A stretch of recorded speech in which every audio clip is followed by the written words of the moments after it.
Let's take a look at 3 different ways to make openings in a wall for Revit.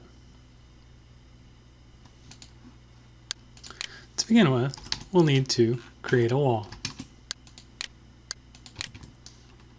The first method of creating an opening that we'll take a look at is as a component of a door or a window.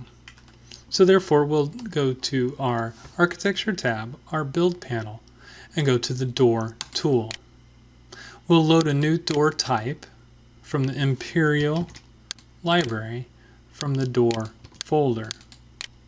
And in here you can see that there's a door type that is just an opening.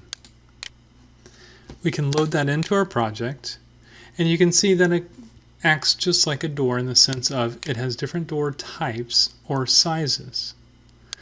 We can go ahead and put a 3070 door opening, and it'll even put a tag there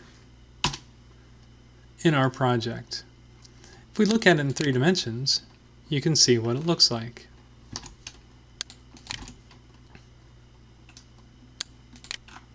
The nice thing about creating an opening in this fashion is you can then schedule these openings as part of your door schedule.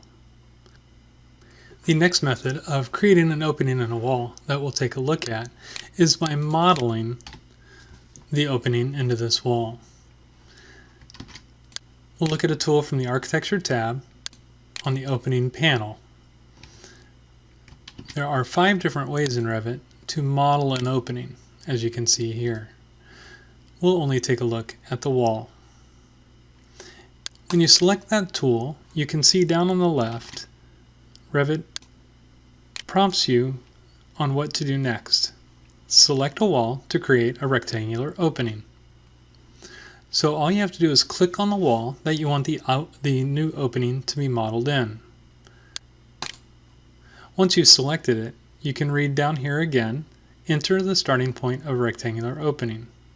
So Revit wants you to click to start the opening and then drag, or you don't even drag, you don't click the button until you get to where you want the width of the opening. Left click again, and you have created the opening.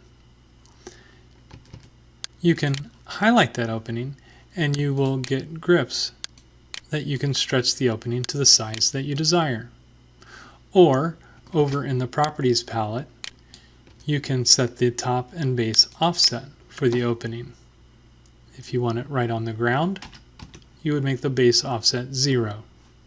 If you wanted it 8 feet tall, you would make the top offset 8 feet tall. And that is how you model an opening in a wall. The last method we'll take a look at is something that we've seen before, and that's editing a wall profile. To begin this tool, you need to highlight the wall. And as soon as you highlight the wall, you get a Modify Walls tab that's green. The green means it is active once you have selected an object. Under the Modify Walls tab, we can find the Edit Profile tool. And when we click on that, we go into sketch mode where everything is grayed out except for the magenta border. We can take a look at an elevation to help with the process. To create an opening, all we need to do is keep the closed boundary to show the outside of the wall, and then create an opening on the interior with another closed boundary. It can be any shape you wish, as long as it's a closed boundary.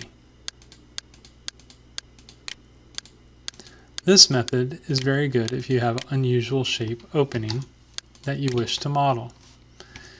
When you're done, you check the green check mark to finish the sketch mode.